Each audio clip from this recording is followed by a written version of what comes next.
आज के আমরা 2021 লাইফ সায়েন্স সাজেশনের তোমাদের যে দিয়েছি সেটার 51 থেকে আলোচনা করব।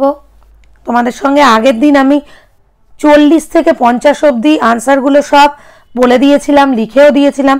আজকে 51 থেকে আলোচনা করব। চলো সরাসরি কোশ্চেনে চলে যাই। 51 নাম্বার দেখো, মেন্ডেল নির্বাচিত মটর গাছের 7 জোড়া বিপরীত বৈশিষ্ট্য লেখো। এখানে আগের দিনের আনসারগুলো আছে, একটু দেখে নিতে পারো আগের ভিডিওতে। তাহলে আজকে দেখছি আমরা 51 থেকে 7 জোড়া বিপরীত বৈশিষ্ট্য কীরমভাবে লিখছো। তাহলে এখানে লিখছো মটর গাছের বৈশিষ্ট্য সূচক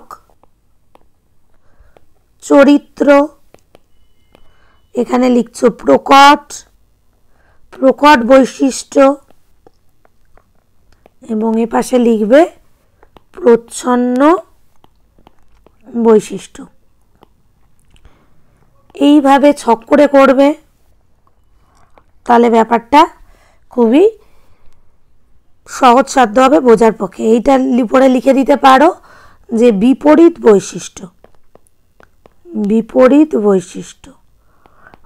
বৈশিষ্ট্যের আন্ডারেই আসছে প্রকট এবং প্রচ্ছন্ন।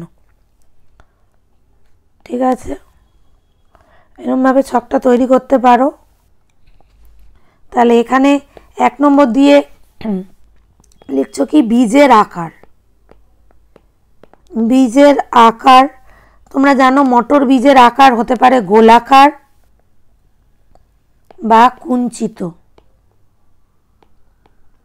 ঠিক আছে, সেকেন্ড পয়েন্ট বীজের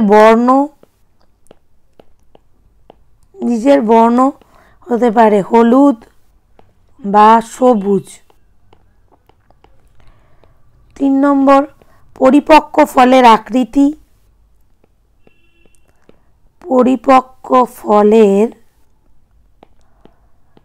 আকৃতি এটা হতে পারে পরিপুষ্ট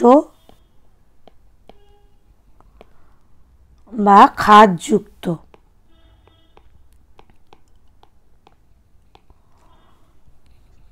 4 নম্বর ফলের বর্ণ তোমরা জানো যে হতে পারে সবুজ মটর ফল যে বা মটর বীজ, বা হতে পারে হলুদ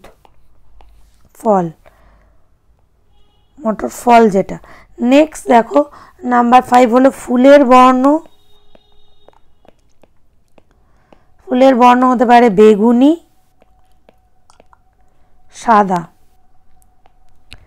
6 নাম্বার যাচ্ছে কাণ্ডে ফুলের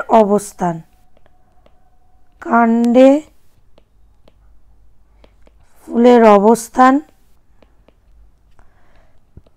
এটা হতে পারে কাক্ষিক, হতে পারে শীর্ষস্থ। ঠিক আছে, 7 নম্বর যাচ্ছে কাণ্ডের দৈর্ঘ্য। হ্যাপাজার্ডলি পয়েন্টগুলো আগে পরে লিখলেও অসুবিধা নেই, কিন্তু যেই বৈশিষ্ট্য বা বৈশিষ্ট্যের আন্ডারে প্রকট আর প্রচ্ছন্নটা যেন ঠিকঠাক মেনটেন করা হয় সেটার দিকে নজর রাখতে হবে। ঠিক আছে, কাণ্ডের দৈর্ঘ্য দীর্ঘ বা খর্ব। ঠিক আছে, তাহলে এই গেল 7 জোড়া বিপরীত বৈশিষ্ট্য। নেক্সট প্রশ্ন চলে যাই। তাহলে এটা গেল 51। এবার 52 দেখো, মেন্ডেলের দ্বিসংকর জনন পরীক্ষার F2 জনুতে কটি হলুদ ও গোলাকার বীজযুক্ত মটর গাছ উৎপন্ন হয়। ঠিক আছে, তাহলে 52 নাম্বারের আনসারে চলে যাই যে F2 জনুতে কটি, এখানে দেখো আরেকবার প্রশ্নটা, কোশ্চেন নাম্বার 52, F2 জনুতে কটি হলুদ গোলাকার বীজযুক্ত মটর গাছ উৎপন্ন এবং তাদের জিনোটাইপগুলো লেখো। ঠিক আছে, তাহলে চলো 52 নাম্বারের আনসারে আমরা চলে যাই। তাহলে আনসার হচ্ছে 52। তাহলে এখানে বলে দিয়েছে, এখানে লিখতে পারো মেন্ডেলের দ্বিসংকর জনন পরীক্ষায় মটর গাছের ক্ষেত্রে মটর যে দুটো বৈশিষ্ট্য আমরা নিয়েছিলাম সেটা হলো মটর বীজের রং আর আকৃতি। যাই হোক, তাহলে নিঃসংকর জনন পরীক্ষায় মটর বীজের রং ও আকৃতির ক্ষেত্রে F2 জনুতে প্রাপ্ত হলুদ গোলাকার বীজ কীরকম হচ্ছে? বীজের ফিনোটাইপটা বলেই দিয়েছে, ফিনোটাইপটা হচ্ছে হলুদ গোলাকার। এর জিনোটাইপ কি হবে? দ্বিসংকর জননের যে চেকার বোর্ড আছে সেখানে ভালো করে লক্ষ্য করবে যে হলুদ গোলাকার কি কি আছে, বীজ কি কি আছে। Capital Y, capital Y, capital R, capital R. এটা এখানে লেখো জিনোটাইপ অনুপাত। এটা আমরা পাবো দেখবে একটা, ঠিক আছে। আবার capital Y, capital Y, capital R, small R, এটা পেয়েছি দুটো। Capital Y, small Y, capital R, capital R, এটাও পেয়েছি আমরা দুটো। আর capital Y, small Y, capital R, small R, এটা পেয়েছি আমরা চারটে, ঠিক আছে। তাহলে এখানে যদি আরেকটা করি সেটা হলো ফিনোটাইপ অনুপাত, এই টোটাল মিলে হচ্ছে আমাদের 9টা, ঠিক আছে। তাহলে এটাই কিন্তু প্রশ্নের আনসার। প্রশ্নটা আরেকবার দেখে নাও।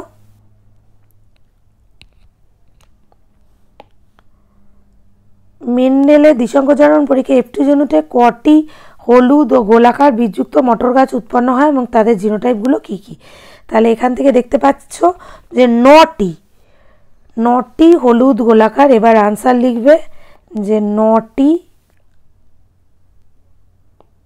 হলুদ গোলাকার জিনোটাইপ যুক্ত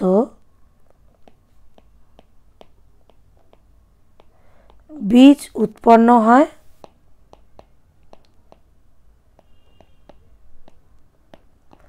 এবং তাদের জিনোটাইপ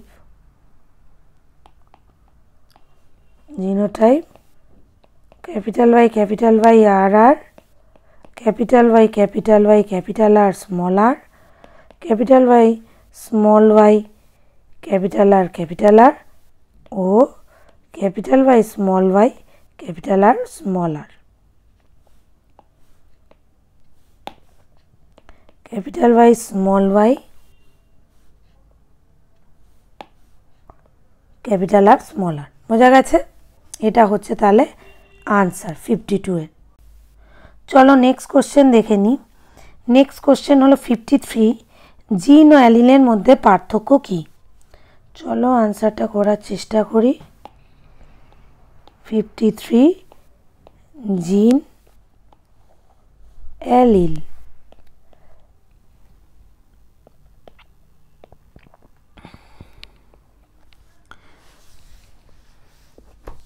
তাহলে জিন কি? জিন হলো বংশগতির গঠনগত এবং কার্যগত একক, আর অ্যালিল হলো কোনো চরিত্রের সাপেক্ষে একটি জিনের বিভিন্ন রূপভেদকে অ্যালিল বলে, ঠিক আছে।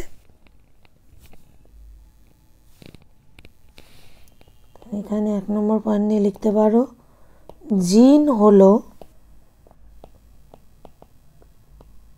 বংশগতির গঠনগত ও কার্যগত একক। অ্যালিল কি? অ্যালিল হলো কোনো চরিত্র সাপেক্ষে একটি জিনের বিভিন্ন রূপভেদকে অ্যালিল বলে। ঠিক আছে,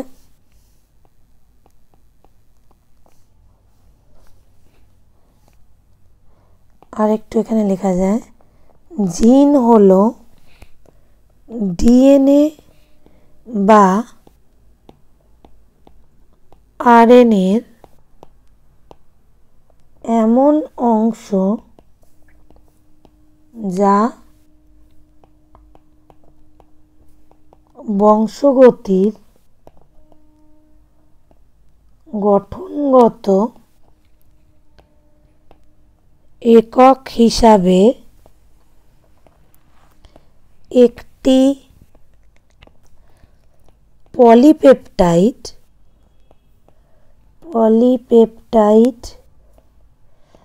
বা আরএনএ উৎপাদনের মাধ্যমে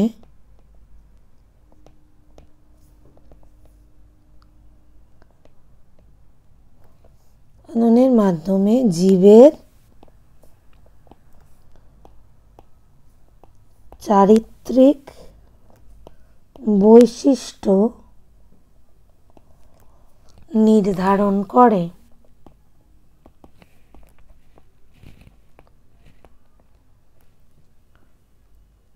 ঠিক আছে, আর এদিকে লিখতে পারো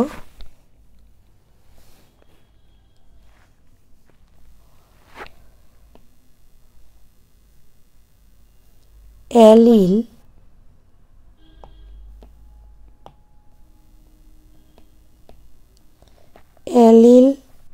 সাধারণত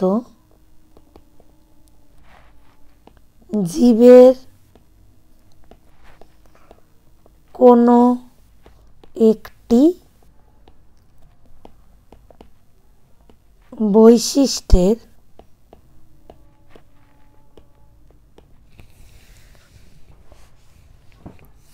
এখানে করে দাও একজোড়া অ্যালিল সাধারণত জীবের কোনো একটি বৈশিষ্ট্যের জন্য দায়ী। ঠিক আছে, 3 নম্বর পয়েন্ট করতে পারো জিনের ক্ষেত্রে যে জিন ক্রোমোজোমের উপর অবস্থান করে। জিন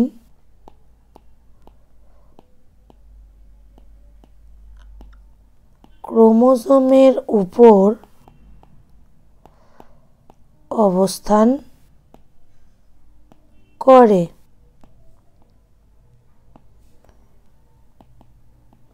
অ্যালিলের ক্ষেত্রে লিখতে পারো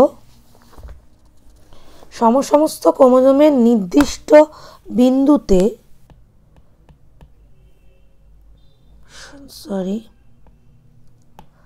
সমস্ত ক্রোমোজোমের নির্দিষ্ট বিন্দুতে ব্র্যাকেটে লিখতে পারো লোকাসে অ্যালিল অবস্থিত।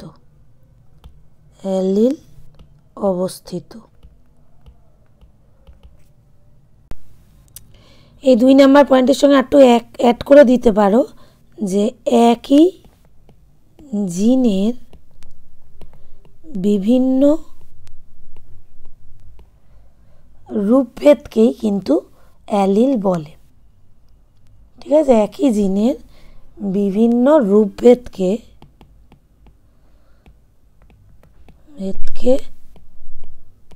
অ্যালিল বলে। ঠিক আছে, তাহলে এটা গেল জিন আর অ্যালিলের মধ্যে পার্থক্য। নেক্সট প্রশ্ন দেখো 54, উদাহরণ সহ সংজ্ঞা লেখো। প্রত্যেকটার মান কি 2 করে? টেস্ট ক্রস, ব্যাক ক্রস, সহপ্রকটতা, জনিত্রীজনু, অপত্যজনু, সংকরায়ন, লোকাস আর জিন। প্রথমে চলো টেস্ট ক্রস। টেস্ট ক্রস কাকে বলে বলে ক্রসটা কিন্তু দেখিয়ে দেবে। টেস্ট ক্রস কাকে বলে শুনে নাও। অপত্যজনুর প্রাণী বা উদ্ভিদের সঙ্গে হোমোজাইগাস প্রচ্ছন্ন বৈশিষ্ট্যযুক্ত পিতৃজনুর প্রাণী বা উদ্ভিদের মধ্যে ক্রসকে টেস্ট ক্রস বলে। এর সাহায্যে অপত্য জীবের জিনোটাইপ নির্ধারণ সম্ভব হয় বলেই একে টেস্ট ক্রস বলে। এবারেই টেস্ট ক্রসের একটা এক্সাম্পল দিতে হবে। দেখো টেস্ট ক্রসের প্রধানত 2টো এক্সাম্পল থাকে। তাহলে এখানে দেখো টেস্ট ক্রস 1। টেস্ট ক্রস 1টা কি? ক্যাপিটাল টি স্মল টির সঙ্গে স্মল টি থেকে চেকার বোর্ড করলে কি কি পাবো?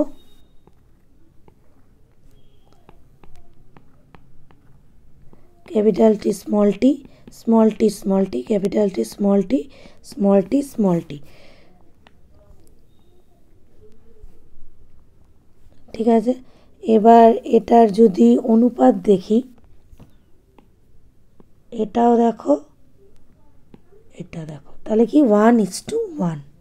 এটাও দুটো ঘর, মানে এটা 50%, এটাও 50%। তাহলে এখান থেকে পেয়ে যাচ্ছি ক্যাপিটাল টি স্মল টি পেয়ে যাচ্ছি কি, এটাও যদি 50% ধরি 50%, তাহলে এখান থেকে পেয়ে যাব 1:1। এটা গেল টেস্ট ক্রস 1। এবার যদি টেস্ট ক্রস 2 দেখি, তাহলে কি পেয়ে যাব? ক্যাপিটাল টি তার সঙ্গে স্মল টি। তাহলে এক্ষেত্রে দেখো চেকার বোর্ড করলে আমরা কি পাচ্ছি? Small tea, capital T, capital small. তাহলে অল কি পাচ্ছি? সবই লম্বা মটর গাছ, অল টল প্লান্টস, বা সবই লম্বা মটর গাছ পাচ্ছি। তাহলে টেস্ট ক্রস কাকে বলে বলে এই এক্সাম্পলটা দিয়ে দিতে হবে। ঠিক আছে, নেক্সট কোশ্চেন ধরো চলে আসি ব্যাক ক্রস। নেক্সট কোশ্চেন হলো ব্যাক ক্রস। তাহলে ব্যাক ক্রস কাকে বলে শুনে নাও। অপত্য জনুর প্রাণী বা উদ্ভিদের সঙ্গে পিতৃজনুর যে কোনো জীবের মিলনকে ব্যাক ক্রস বলা হয়। ঠিক আছে, তাহলে চলো ব্যাক ক্রসেরও এক্সাম্পল দিয়ে দেখিয়ে দিই। এটা 53 নাম্বার ছিল টেস্ট ক্রস। এবার আসছে ব্যাক ক্রস। ব্যাক ক্রসটাও চলো আমরা এক্সাম্পল দিয়ে দেখিয়ে দিই। তাহলে এটা 53 আসছে back cross. Back cross 1। Back cross 1-এ কি পাচ্ছি? ক্যাপিটাল টি স্মল টি তার সঙ্গে স্মল টি। কি পাবো? ক্যাপিটাল টি স্মল টি,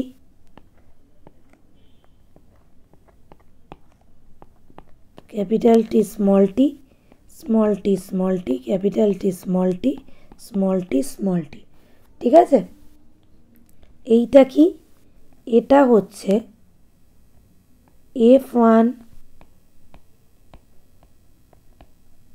F1-এ যে হেটেরোজাইগোট পেয়েছি,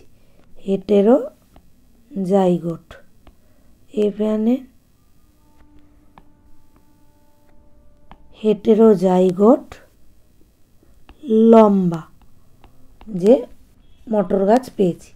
ঠিক আছে, আর এটা কি? এটা যাচ্ছে আমাদের বিশুদ্ধ বেটে। ঠিক আছে, তাহলে এই দুটোর মধ্যে ব্যাকক্রস ওয়ানে এই দুটোর মধ্যে ঘটাতে পারি আমরা। এটা আছে ব্যাকক্রস ওয়ান। এবার ব্যাকক্রস টু, ব্যাকক্রস টুটা কেমন হবে? সেই F1 হেটেরোজাইগোট লম্বা এর সঙ্গে বিশুদ্ধ লম্বা, তাহলে capital T small tea into capital T. ঠিক আছে, এখান থেকে কি পাচ্ছি? Capital T small tea, capital T.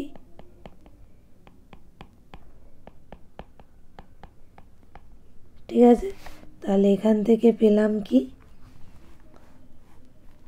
মানে এখান থেকে একটু দেখে নাও, এটা হলো শঙ্কর লম্বা ইস টু বিশুদ্ধ বেটে ইকুয়াল টু আমরা কত পেয়েছি? 1:1। এখান থেকে কি পাবো?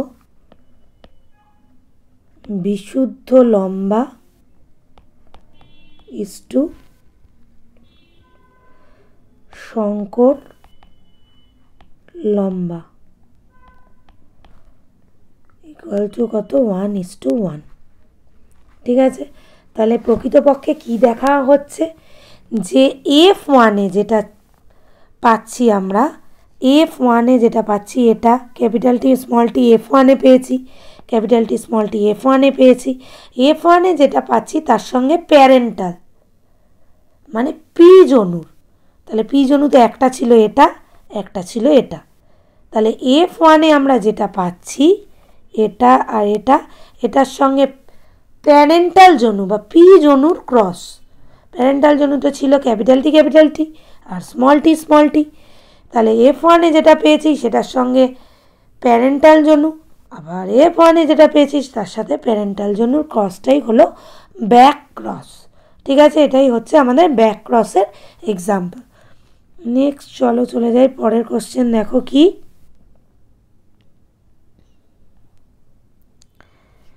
সহপ্রকটতা। নেক্সট কোশ্চেন দেখো, সহপ্রকটতা কি? সহপ্রকটতা কাকে বলে দেখো বলে দিচ্ছি। সহপ্রকটতাকে ইংলিশে বলে কোডমিনেন্স। হেটেরোজাইগাস অবস্থায় উভয় জিনের বৈশিষ্ট্য যখন একই সঙ্গে প্রকাশ লাভ করে তখন তাদের সহপ্রকটতা বলে। সহপ্রকটতা জিন বলে এবং জিনের এই বিশেষ ধর্মকে সহপ্রকটতা বলে। তাহলে কাকে বলে গেল?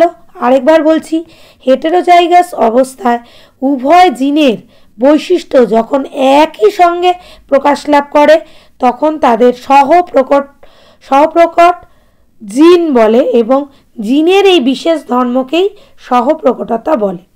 ঠিক আছে, তাহলে সহপ্রকটতার এক্সাম্পলটা চলো তোমাদের আমরা লিখে দিচ্ছি। লিখে দিই 53 নাম্বারেরই সহপ্রকটতা। উদাহরণটা লিখে দিচ্ছি, কাকে বলে এটা বলে দিয়েছি। মানুষের রক্তের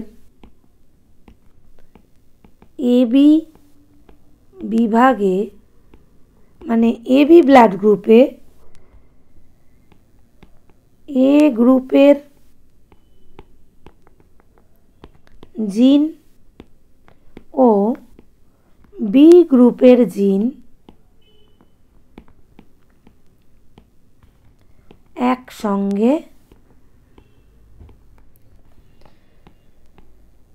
কোনো মানুষের দেহে অবস্থান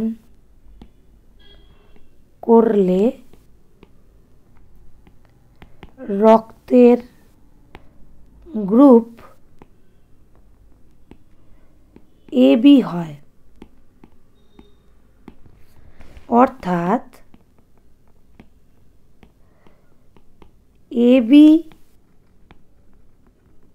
গ্রুপে এ ও বি জিনের উভয়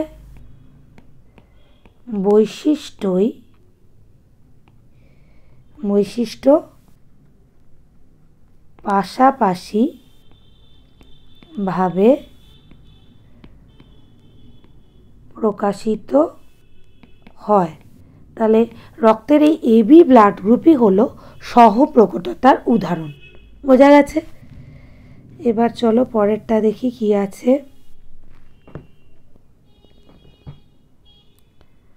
সবার হলো জনিত্রী যনু। এবার দেখো নেক্সট জনিত্রী যনু। তাহলে দেখো এই জনিত্রী যনু কাকে বলে? সংকরায়নের জন্য প্রাথমিকভাবে একটি জীবকে পুরুষ এবং অপর একটি জীবকে স্ত্রী হিসাবে নির্বাচিত করে তাদের মধ্যে সংকরায়ন ঘটানো হয়।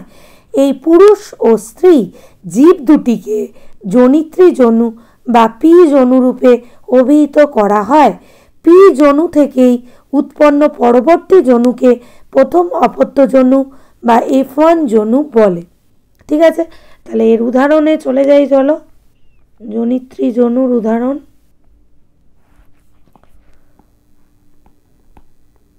জনিত্রী যনু বা যেটারই ইংলিশ নাম হলো প্যারেন্টাল জেনারেশন। এখান থেকেই কিন্তু নাম এসেছে পি যনু।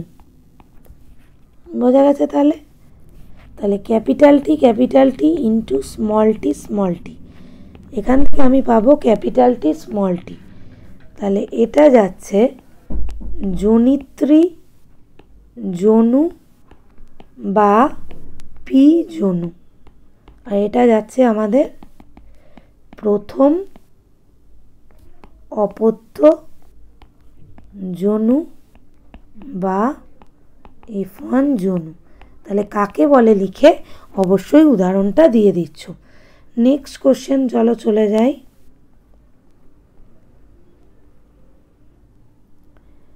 নেক্সট কোশ্চেন দেখো অপত্য যনু। অপত্য যনু কি? তাহলে সংকরায়নের এই যে অপত্য যনু কাকে বলে কি লিখবে? সংকরায়নের পরীক্ষার জন্য যে দুটি বিশুদ্ধ লক্ষণযুক্ত জীব নির্বাচন করা হয় তাদের জনিত্রী যনু বা পি যনু বলে। ঠিক আছে, পি যনু জনিত্রী যনুটা আমি আরেকবার বলে দিলাম। সংকরায়নের পরীক্ষার জন্য যে দুটি বিশুদ্ধ লক্ষণযুক্ত জীব নির্বাচন করা হয় তাদের জনিত্রী যনু বা পি যনু বলা হয়। এবার দেখো অপত্য যনু। জনিত্রী যনু সংকরায়নের ফলে যে সকল অপত্য জীব সৃষ্টি হয় তাদের প্রথম অপত্য যনু, এবং প্রথম অপত্য যনুর দুটি জীবের মিলনে যে সকল জীব সৃষ্টি হয় তাদের দ্বিতীয় অপত্য যনু বলে। ঠিক আছে, এবার উদাহরণটা কি? উদাহরণটা এটাই একটু এক্সটেন্ড হবে। তাহলে এখানে এটাকে আমরা প্রথম অপত্য যনু বলছি।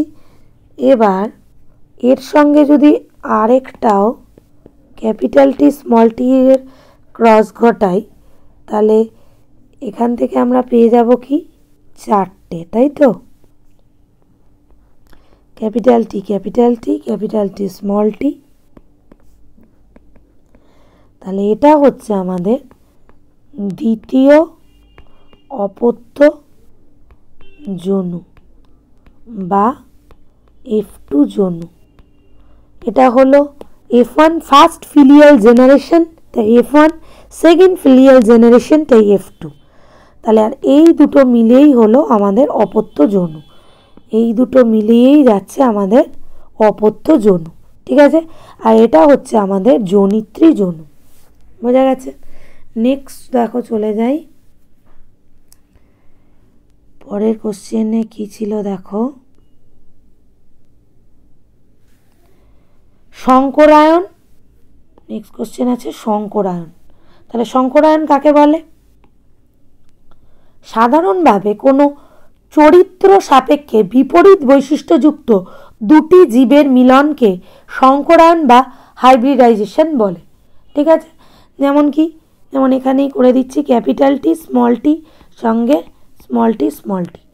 এটা কি সংকরায়ন, এটা হলো এক সংকরায়ন। দ্বিসংকরায়নে কী হবে? দ্বিসংকরায়নে হবে ক্যাপিটাল ওয়াই ক্যাপিটাল আর সঙ্গে স্মল ওয়াই স্মল আর। এটা হলো দ্বিসংকরায়ন, ঠিক আছে, বা ডাই হাইব্রিডাইজেশন। আর আগেরটা ছিল ক্যাপিটাল টির সঙ্গে স্মল টি, এটা হলো মোনো হাইব্রিডাইজেশন বা এক সংকরায়ন। এটা হলো এক সংকরায়ন বা মোনো হাইব্রিডাইজেশন, এটা হলো ডাই হাইব্রিডাইজেশন বা দ্বিসংকরায়ন। তাহলে সংকরায়নটা উদাহরণটা নিশ্চয়ই বুঝতে পেরেছো। নেক্সট দেখো লোকাস। লোকাস কি তোমরা প্রত্যেকেই জানো। ক্রোমোজোমের উপর যে স্থানে কোনো জিন অবস্থান করে সেই স্থানটিকে লোকাস বলে। অর্থাৎ একটি নির্দিষ্ট জিন একটি নির্দিষ্ট ক্রোমোজোমের একটি নির্দিষ্ট অংশে অবস্থান করে। ক্রোমোজোমের এই অংশকে জিনের লোকাস বলে। ঠিক আছে, আশা করি বুঝতে পেরেছো। এরপর দেখো জিন হলো বংশগতির গঠনগত এবং কার্যগত একক। ক্রোমোজোমের উপর অবস্থিত জিন হলো জেনেটিক মেটেরিয়াল ডিএনএ বা আরএনএর এমন অংশ যা বংশগতির গঠনগত একক হিসাবে একটি পলিপেপটাইড বা আরএনএ উৎপাদনের মাধ্যমে জীবের চারিত্রিক বৈশিষ্ট্য নির্ধারণ করে।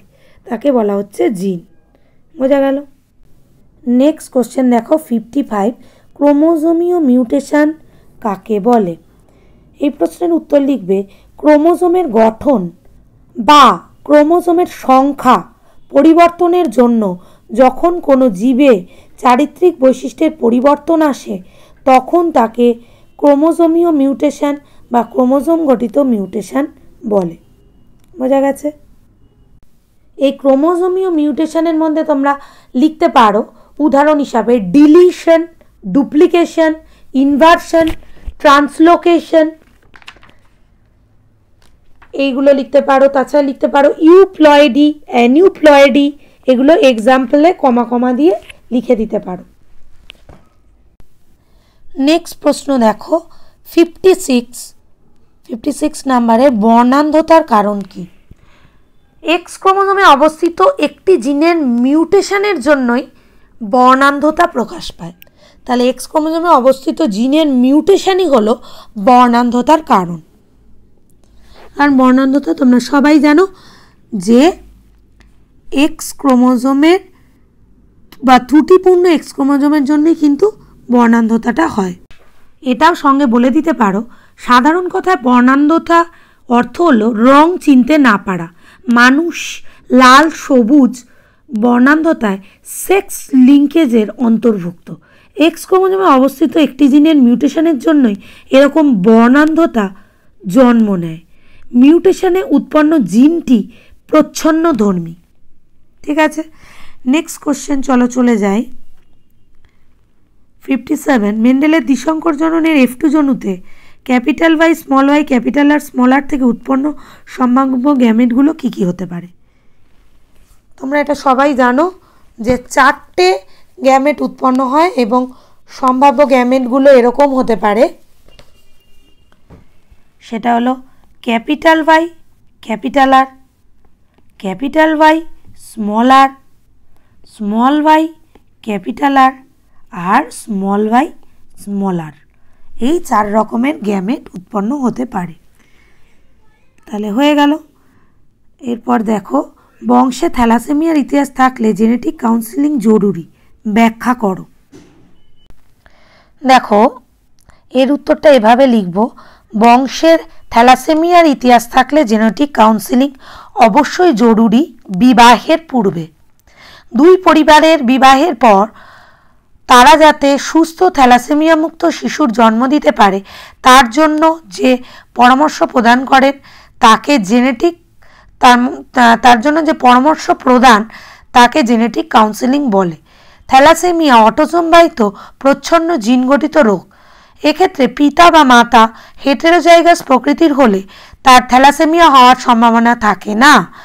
সে সামান্য রক্তাল্পতায় ভুগতে পারে কিন্তু পিতা বা মাতা উভয়ই হেটেরোজাইগাস অবস্থায় থাকলে পুত্র বা কন্যার থ্যালাসেমিয়া রোগ হতে পারে। 50% শিশু বাহক প্রকৃতির হয় এবং 25% সন্তান থ্যালাসেমিয়ার রোগগ্রস্ত হয়।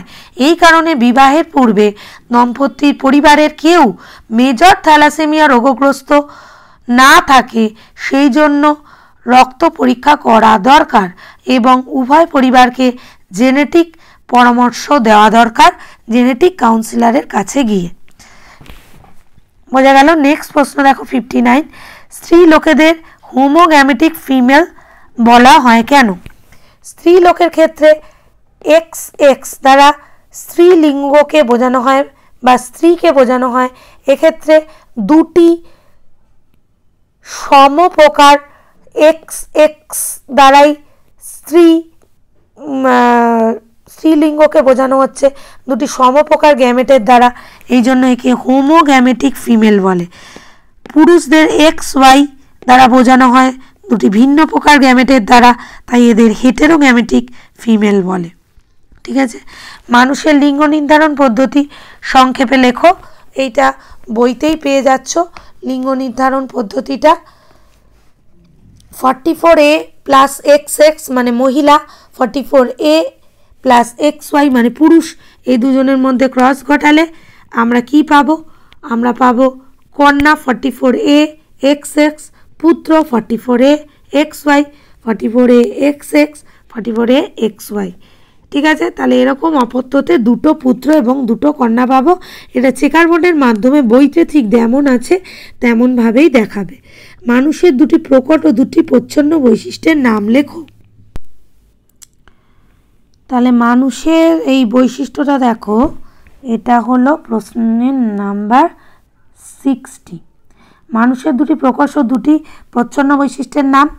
মানুষের দুটি প্রকট বৈশিষ্ট্য হলো কানের মুক্তলতি এবং রোলার জিভ। কানের মুক্তলতি এবং রোলার জিভ হলো প্রকট বৈশিষ্ট্য। মানুষের দুটি প্রচ্ছন্ন বৈশিষ্ট্য হলো কানের যুক্তলতি এবং স্বাভাবিক জিভ। যুক্তলতি আর স্বাভাবিক জিভ হলো প্রচ্ছন্ন। তাহলে আজকে আমরা 40 থেকে 60 পর্যন্ত আনসার করলাম বিস্তারিতভাবে। এইভাবে আমরা পরবর্তীকালে আনসারগুলো করতে থাকবো। তোমরা দেখতে থাকো। এইভাবে তোমরা যদি আনসার করো তাহলে অবশ্যই ফুল মার্কস পাবে। সঙ্গে থাকো, দেখতে থাকো। Thank you.